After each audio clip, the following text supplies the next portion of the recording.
This is a great birth story episode of an unmedicated vaginal birth despite being diagnosed with COVID while in labor.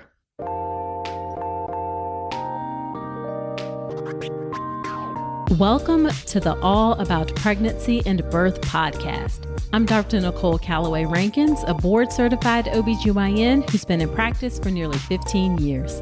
I've had the privilege of helping over 1,000 babies into this world, and I'm here to help you be calm, confident, and empowered to have a beautiful pregnancy and birth. Quick note, this podcast is for educational purposes only and is not a substitute for medical advice. Check out the full disclaimer at drnicolerankins.com/disclaimer. Now let's get to it. Hello. Welcome to another episode of the podcast. This is episode number 179. I am so glad you are spending some of your time with me today. In this episode, we have a fantastic birth story episode with Deundria. Deundria is a registered nurse and a wife to a police officer, and she is now a mom of 3. As a family, they enjoy vacationing, outside play, and just spending time with each other. So in the episode, you're going to hear about Deundria's 3rd birth. This was her first birth that was unmedicated, and she took a different approach this time. She was very intentional about getting more educated so that she went into her birth more prepared. For this birth, she actually took my birth plan class and as a result learned some red flags about her doctor. She ended up changing from a doctor to a midwife practice in her 3rd trimester. She also had a doula this time, although her doula couldn't actually be in the hospital with her because she tested positive for COVID when she was admitted to the hospital. Despite that, however, she still had a beautiful unmedicated vaginal birth, and you are going to hear about all of that in the episode. Now, I mentioned that Deundria took my birth plan class, and you should too. It is called Make a Birth Plan the Right Way. And it is a step-by-step process of helping you make a birth plan or teaching you the exact way to make a birth plan so it actually works to help you have the birth that you want. Printing out a piece of paper from one of those templates or forms that you found online is well-meaning but completely inadequate. Showing up with that at the hospital is not the best strategy, the best way to help you have the birth that you want. Really, a birth plan or making a birth plan needs to be a process where you will understand that the people who are there for your birth, the doctors and the hospital where you give birth, actually support what is on that piece of paper. And if you wait until you go into labor to find that out, that is too late and it could potentially set you up for massive disappointment. So in my birth plan class, you learn specific questions to ask so that you will know whether or not the people who are there will support you. That's what Deundria found out about her doctor. That's why she switched.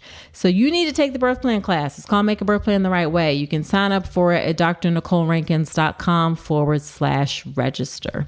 All right, let's get into the birth story episode with Deundria.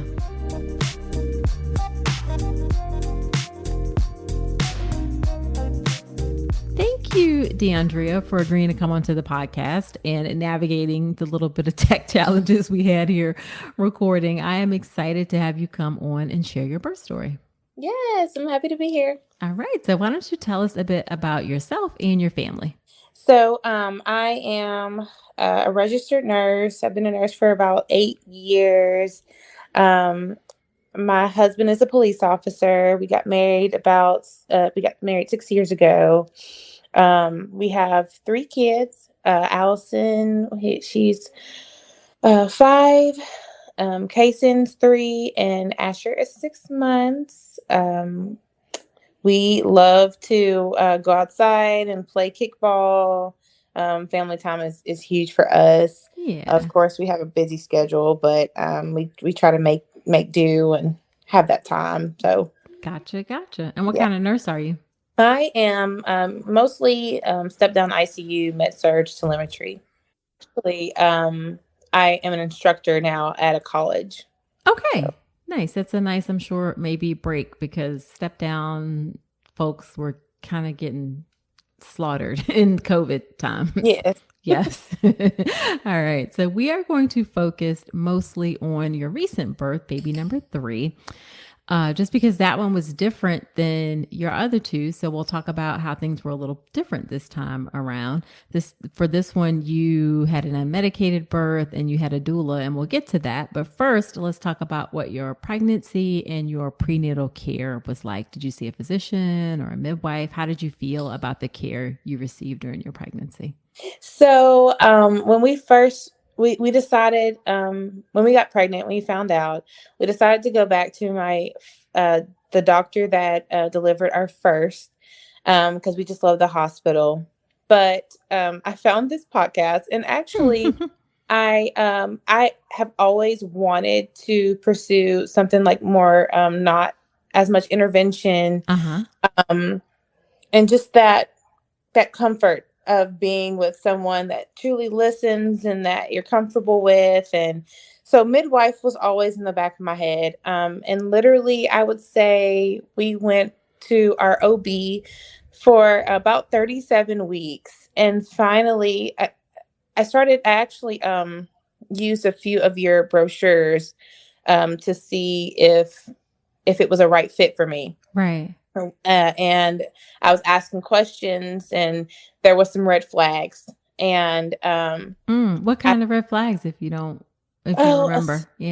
Yeah. So I asked if I could have like maybe a little bit of popsicles or something to kind of moisten my mouth during delivery.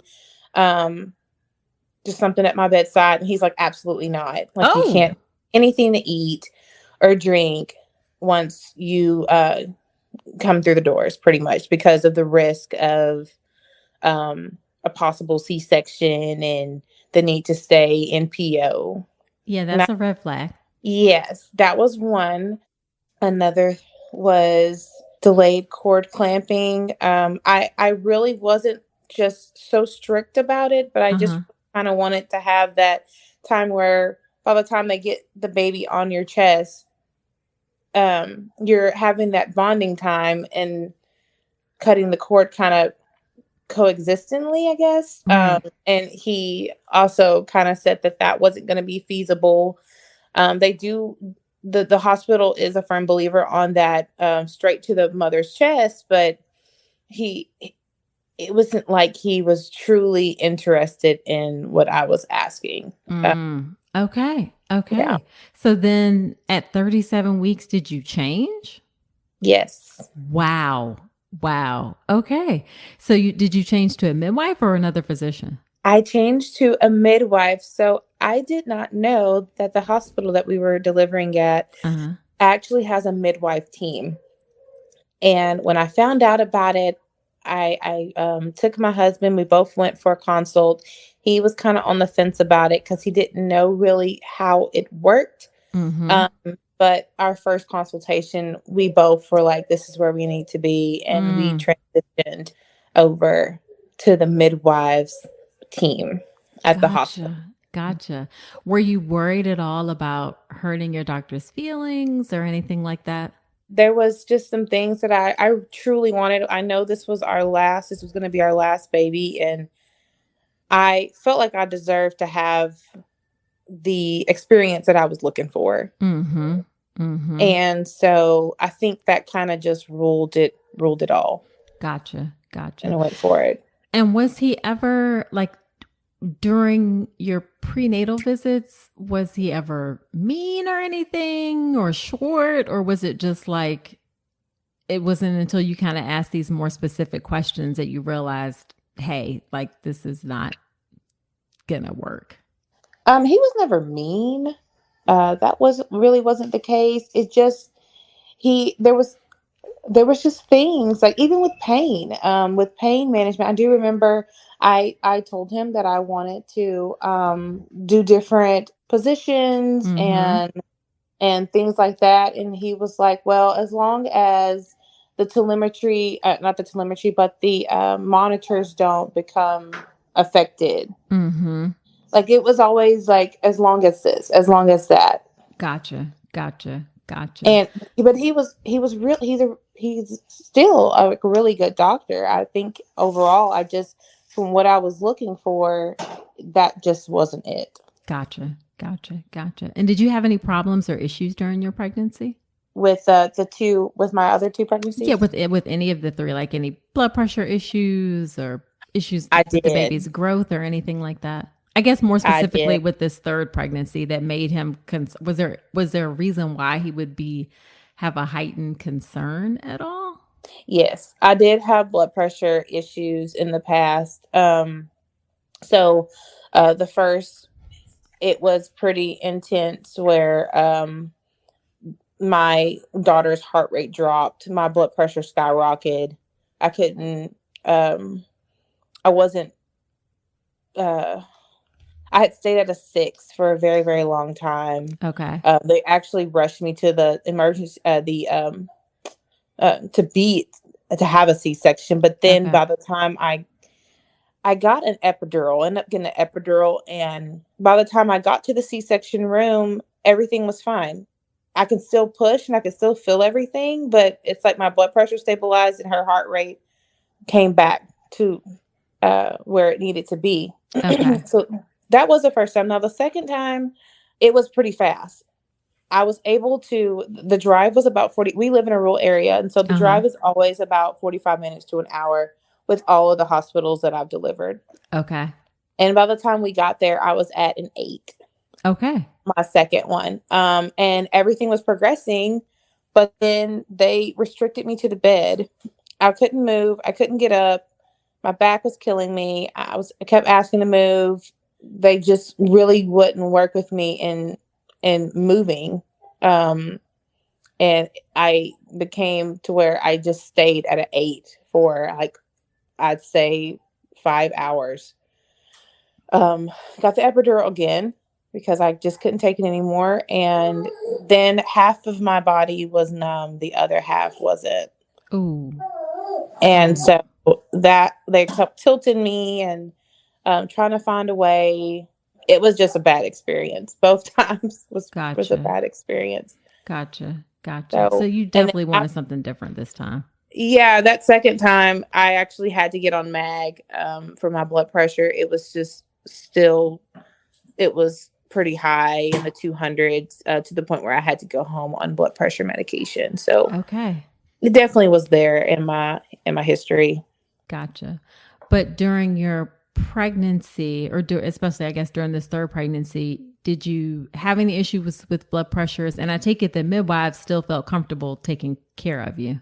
No, I actually, all the times I did not have blood pressure issues until labor.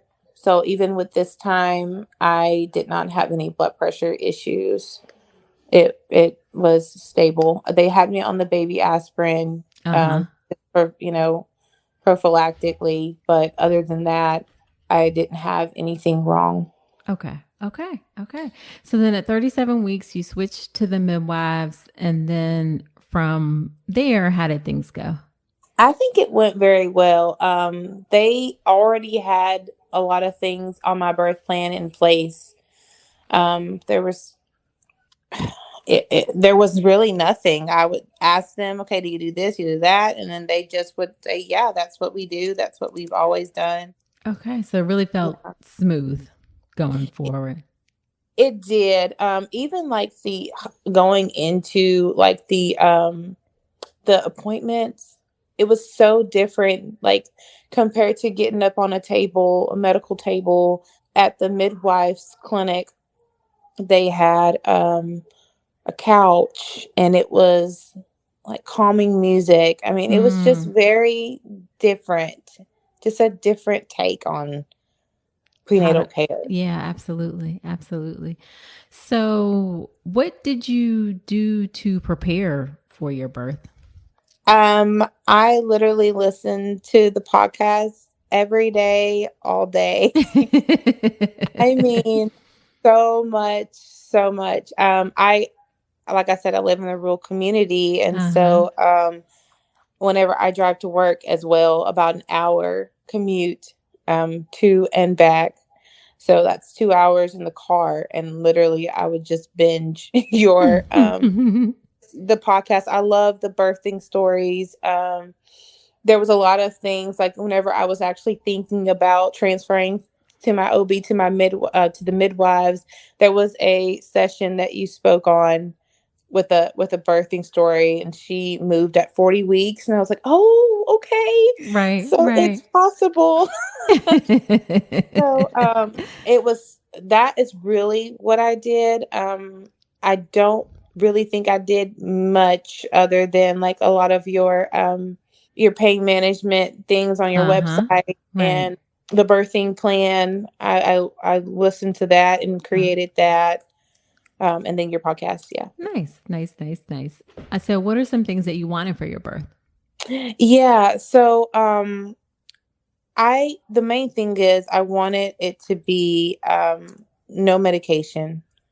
I have used the The epidural. I uh-huh. used the epidural like twice, and I was like, I really don't want to use that again. It was just not a good experience for me. Even with my first, I really didn't have like it just made me knocked off the edge of my blood pressure and her heart rate. But other Mm-hmm. than like pain management, it really wasn't helpful. And then the second time, it was just dreadful. It was horrible. So I wanted to definitely find a way to where I didn't have to use that. And so that's when the doula came into play.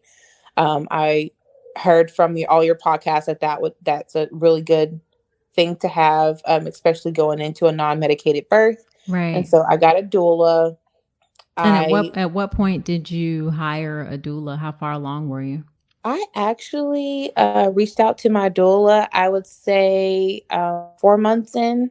Okay, so pretty early. Yes, and that's about the time I found your podcast as well. So about 4 months in. So we got a really good rapport with each other, which I think was very important. I felt very comfortable with her. Gotcha, gotcha. And so you felt like she was a good resource for you as you were going through your pregnancy also. Absolutely. Absolutely. She gave me a huge handbook of different positions and pretty much gave me the idea of how it would work with her plan of coming in and using my husband to help calm me, relax me, massage me, even herbal teas. She actually gave me like an herbal tea to kind of help the red raspberry tea. Uh-huh. She gave me that, and I could start drinking that after I started the third trimester to help my uterine contract the way it should. She also gave me like the herbal bath, just so many different things that I did not know about, and I had to do research on. But she was a very good resource for me. So with those things. Gotcha. Gotcha. Nice, nice, nice. So let's get into what your labor and birth was like. How did that happen? Okay. So, and going back to your other question, water is also what I wanted, by the way. Oh, gotcha. Okay. Definitely. And my hospital had the water tub, but they weren't able to deliver in the water tub, but Got you it. could do all your labor in there. So it was a month. Asher came a month early. I woke up one morning and literally just felt a gush in the bed, and I said, "Wow, it's time." So my husband started freaking, and he's like, "Okay, I got this. I got the kids," and he was getting the kids ready. It's so much different having children and going into labor. You definitely have to have a plan. So Uh-huh. we don't live far from my parents, and they came down to grab the babies, and so we could go ahead and head out. The only thing was I wasn't having contractions. Okay. So I called. She said just to hang tight. My doula, hang tight. Uh, but then she notified my midwife, and she said, "Well, this was before I got the strep test, Uh-huh. and so I needed to go ahead and come in because I had ruptured my membranes, and they need to come and give me the antibiotics." And so, Got it. um, So wait a minute. How many weeks were you again when you transferred to the midwives? Oh gosh. Hold on, let me see. Hasn't been 34 actually. Maybe 34. Okay. Okay. Okay. Okay. Yeah, because Yeah. I was early. Okay. Okay. But so you only must have had just a couple visits with them. Yes, I only Mm-hmm. had probably like 3 visits. Okay. Okay. So I guess even it could have been even 32. I just know I was a month early. I wasn't even 36. I was 35 weeks whenever Asher came. Okay. Okay. So you weren't having contractions, but they said because you were early that you needed to go ahead and come on in. Yes. Okay. And Yeah. did you say, was it your doula who called your midwife or was it you who called the midwife? It was my doula. Huh. Okay. Yes, she has a very good connection with all the midwives there. Uh huh. Like they could be friends. I don't know, but she was like, "Let me call. Let me see who's on call, and I'll let you know what to do." And she called me back and told me that I needed to go ahead and come in because I hadn't got that test yet. Got it. Got it. Yeah. Okay. So Okay. I wasn't having contractions. By the time I got in the car, we decided to stop by Whataburger and grab some food. Of course, Whataburger, when we got in the line, I started contractions. So my husband's like, great. So that was that. And so we got food and we started heading to the hospital. And at that moment, I was having contractions. So by the time I got to the hospital, I walked in. Everything was fine. I had a little towel in between my legs. I felt like a weirdo, but because it was just constant. Right. Right. And so I got up to the OB floor and I told him, I said, I'm in labor. My water broke. By the time we got in the room, my contractions stopped all of a sudden. They weren't present really anymore. I really didn't feel anything. And of course, they check you for COVID. So I got my COVID test and they came back and they said that I was positive for COVID. Oh. So Oh. everything changed after that.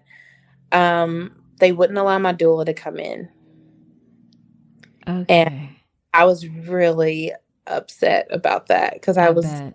she was my comforter. My mom couldn't even come in. It was just me and my husband. People were coming in with like these, the yellow gowns, and it was like I had this horrible disease. It just felt like I was just yuck. Oh.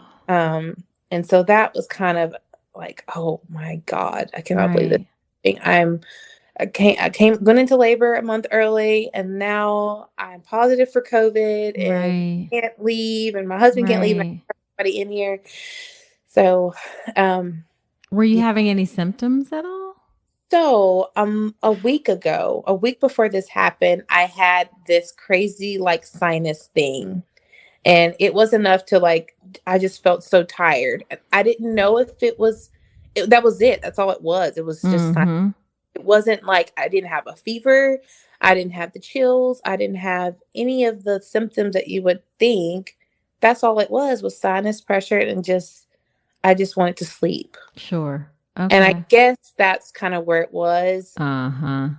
But I had no symptoms at all going into the hospital. Gotcha. And had you been exposed to it that you knew of? Not that I know of. But Okay. I'm a nurse, and so Yeah, so of course. Yeah. Yeah. yeah. Yeah. So then that obviously threw you for a huge loop. Was your doula able to provide any support for you? For the most part, we just text back and forth, and her and my husband talked on the phone, Okay. and she would tell us what to do, how to apply pressure to the bag. She sent us um, like photos of where to position his hands on my back because I was telling Right. her that everything was just the counter pressure on my back was very helpful. Um, she talked to us about when to get in the tub and if I'll be and when I need to get out the tub, which the nurses was talking to me about that as well. But that's kind of our communication Gotcha. at this point was by the Gotcha. phone. She was actually supposed to, she was also a birth photographer. I wasn't able, unfortunately. So anyway, it was something. So we got the antibiotics started. I still have not went back into contractions yet, and they told me we may have to start Pitocin, and I was like, we are not starting Pitocin. We are not starting Pitocin. I actually had Pitocin my first, and it was brutal. I think it was worse than contractions for me personally. I was like, I don't want to start Pitocin. So Right. I said, what are my options? They said, well, we can start you on a breast pump, and maybe that'll help with the contractions. I said, okay, let's try it. So I actually started pumping, and I would say probably an hour in, I started having contractions again. It activated them back up. I was like, thank God. So, but then when they came like vengeance. Okay. So I was getting antibiotics.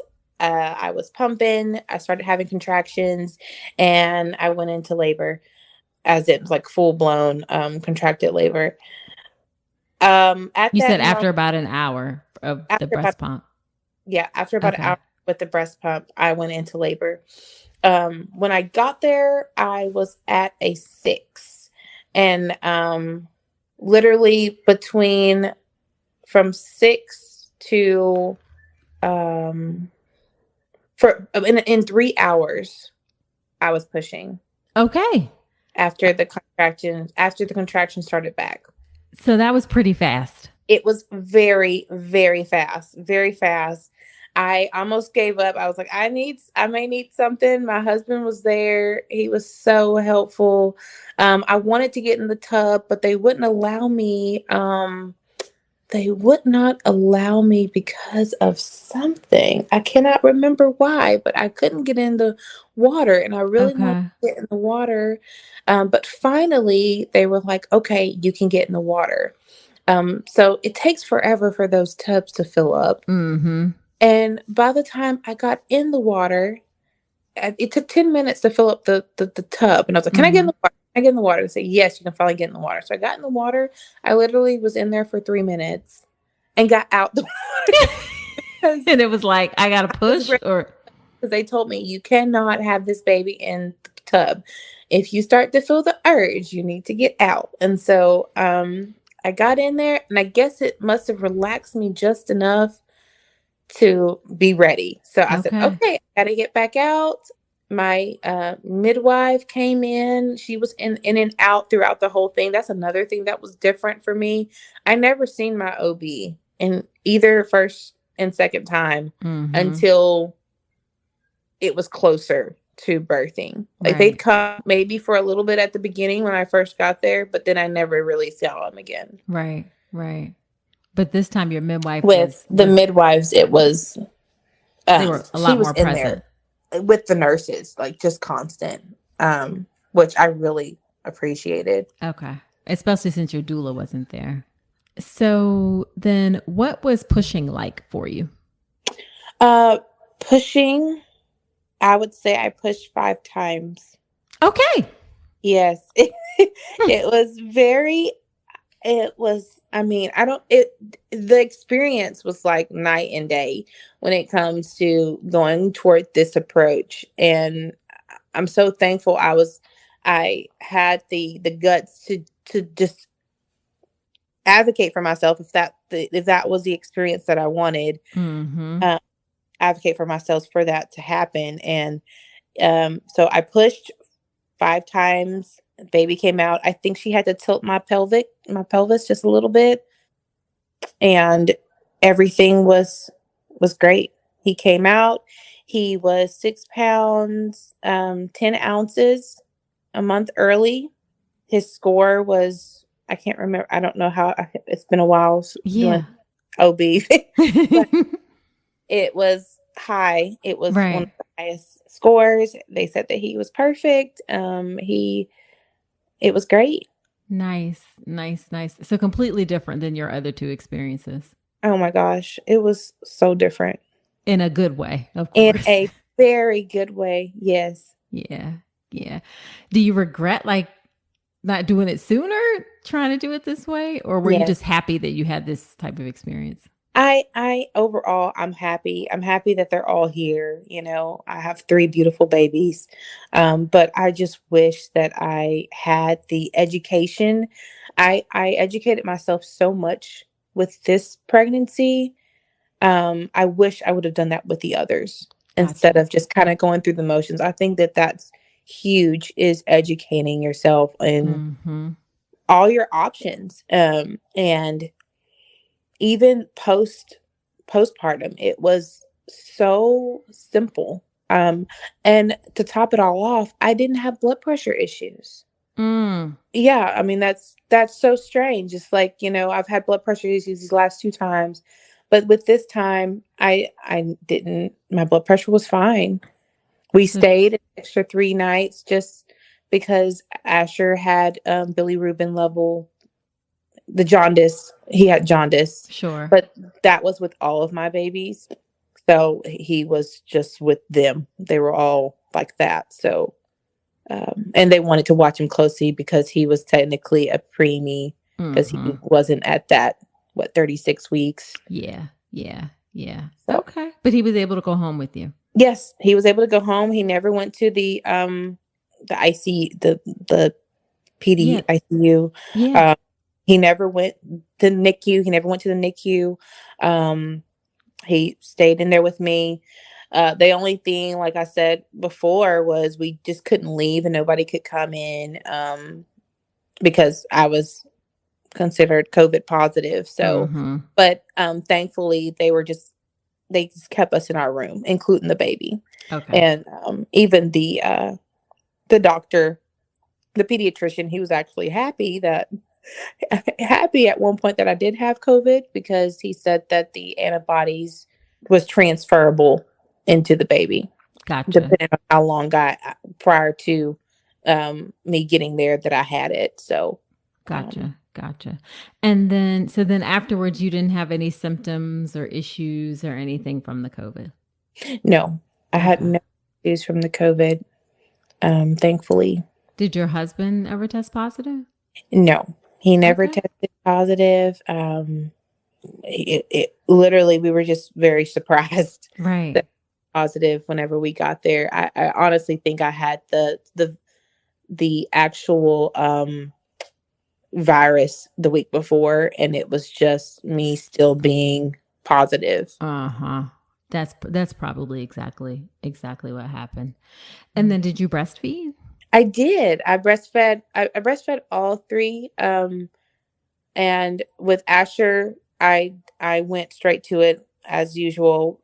He latched. It was perfect. I did use the consultant, the breastfeeding consultant, always a good refresher to see her tips. But at she came in and he was perfect, and she's like, well, there's nothing for me to do. So he latched good, and he's breastfeeding till this day.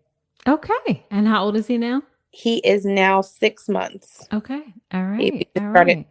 right. Awesome. Awesome. Awesome. So, although things didn't go exactly as you intended with the COVID and your baby coming early, when you look back, how do you feel about things?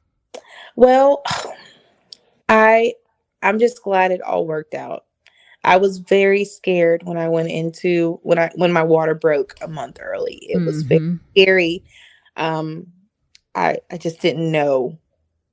I didn't know Right. what was going to happen. And then even with just everything with the COVID and me not being able to have my doula in there, I just kind of broke down a little bit at the hospital just because. But then I remember honestly your podcast. I remember how it says, you have a plan, but at the same time be open minded that things may not go as planned, and to adapt and to adjust and stay focused. So overall, looking back, I think I wouldn't have had it any other way. Of course, I would have wanted certain things, but it all worked out.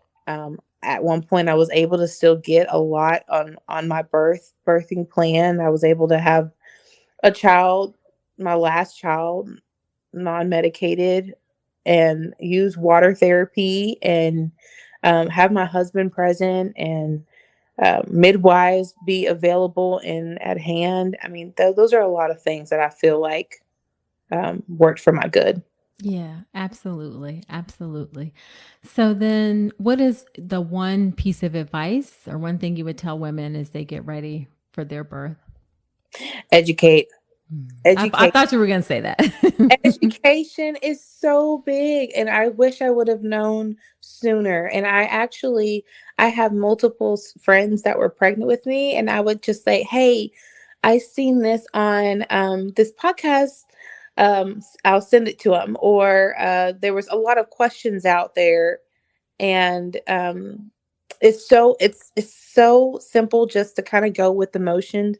But if you were to educate yourself and truly understand how things work, even in your body, like there was one thing that you said on your podcast about pain that really kind of set with me till this day, and that's, this is a different type of pain. And if you readapt your mindset on the pain of birthing compared to hitting your big toe on furniture, like it's two separate different things. Mm-hmm. And it's a good thing. This pain is good. It's going to lead to something good. And so just those little things can change your mindset. And so I absolutely get into something, listen to a podcast, do a birthing class, include your husband. That's huge.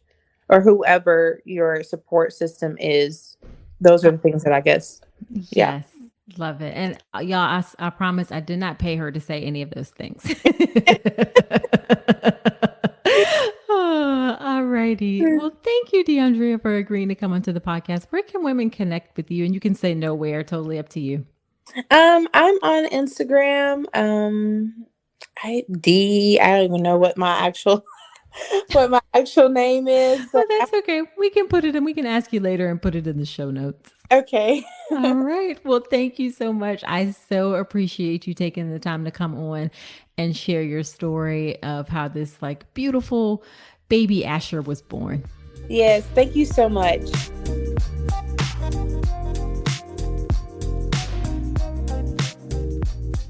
Wasn't that a great episode? I am so glad that things turned out well, despite the fact that she was diagnosed with COVID in the hospital and that she didn't have any long-term issues with having COVID. Now, after every episode where I have a guest on, I do something called Dr. Nicole's Notes, where I discuss my top takeaways from the conversation. Here are my Dr. Nicole's Notes from my conversation with Deundria. Number 1, nice and supportive ain't the same thing, y'all, okay? Just because your doctor is nice doesn't mean that they will be supportive of the things that you want for your birth. I've seen so many people get tricked by this where they're like, oh, the person is nice, so you just assume that they will automatically be supportive. And that is not the case. I think sometimes social media makes it out to be like people who don't support you are like they're villains and they're terrible and they force you to do these things in labor and they force you to stay in bed and they force you to do this and that. But that's not actually how it typically goes. Most people are pretty reasonable, and it's actually not that common that folks are going to be straight up mean or forceful like that. It's typically that people are relatively nice. They're not screaming or yelling, but they're not necessarily supportive of the things that you want. So in order to understand if they are supportive, you really need to ask those questions, which brings me to point number 2, and that is how getting educated can make all of the difference, okay? Getting educated is so, so, so important. And yes, you are doing that through this podcast. Yes, yes, yes. So I'm glad that you are listening to the podcast, but you really need to do things like take it a step further, do some great childbirth education. At a minimum, take my birth plan class. Again, it's Make a Birth Plan the Right Way. You can sign up for it at drnicolerankins.com/register. But get educated, because it really can make all the difference in your birth experience. And then the final point that I want to make, and this may seem a little bit out of left field, But I see, or I've had a lot of folks on the podcast, not a lot, but enough. And just like talking to people say that they have switched from physician to midwifery care. And that is perfectly great. I obviously support midwives. I work side by side with midwives on a regular basis. I am an OB hospitalist and I work side by side with certified nurse midwife hospitalist. I've trained with midwives. I fully support midwives 1000%. They provide excellent care. But the thing is, midwives are not always readily available.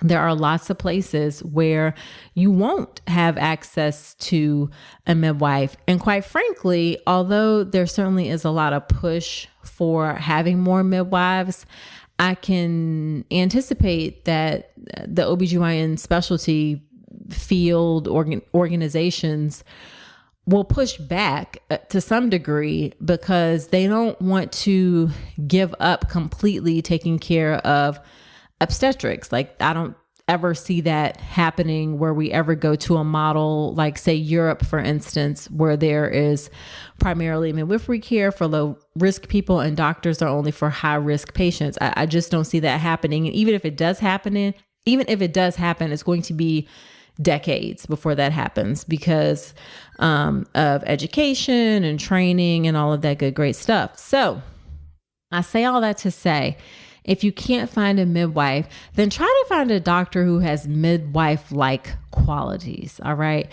You may not necessarily find a doctor who has like long appointments where you can talk and have conversations, but you can find doctors who will be supportive of the things that you want for your birth.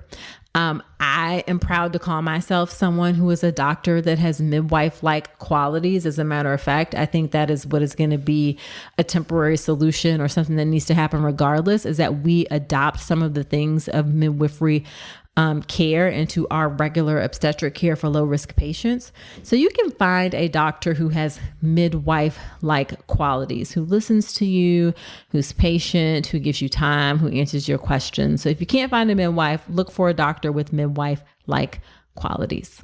All right. So there you have it. Do me a favor, share this podcast with a friend. Sharing is caring, and sharing helps me to reach and serve more pregnant people, which is at the heart, soul, and passion of my work. And I appreciate your help in doing that. Also, subscribe to the podcast in Apple Podcast or wherever you are listening to podcasts right now. And if you feel so inclined, leave me a review in Apple Podcast. I read those reviews. I love to hear what you think about the show. And it also helps the show to grow, helps other women find the show. And we can also continue this conversation on Instagram. I am on Instagram at Dr. Nicole Rankins. I'm also on the TikTok at Dr. Nicole Rankins as well, although I'm much more on Instagram, but I've started being on TikTok a bit too. You can follow me both places at Dr. Nicole Rankins. So that is it for this episode. Do come on back next week and remember that you deserve a beautiful pregnancy and birth.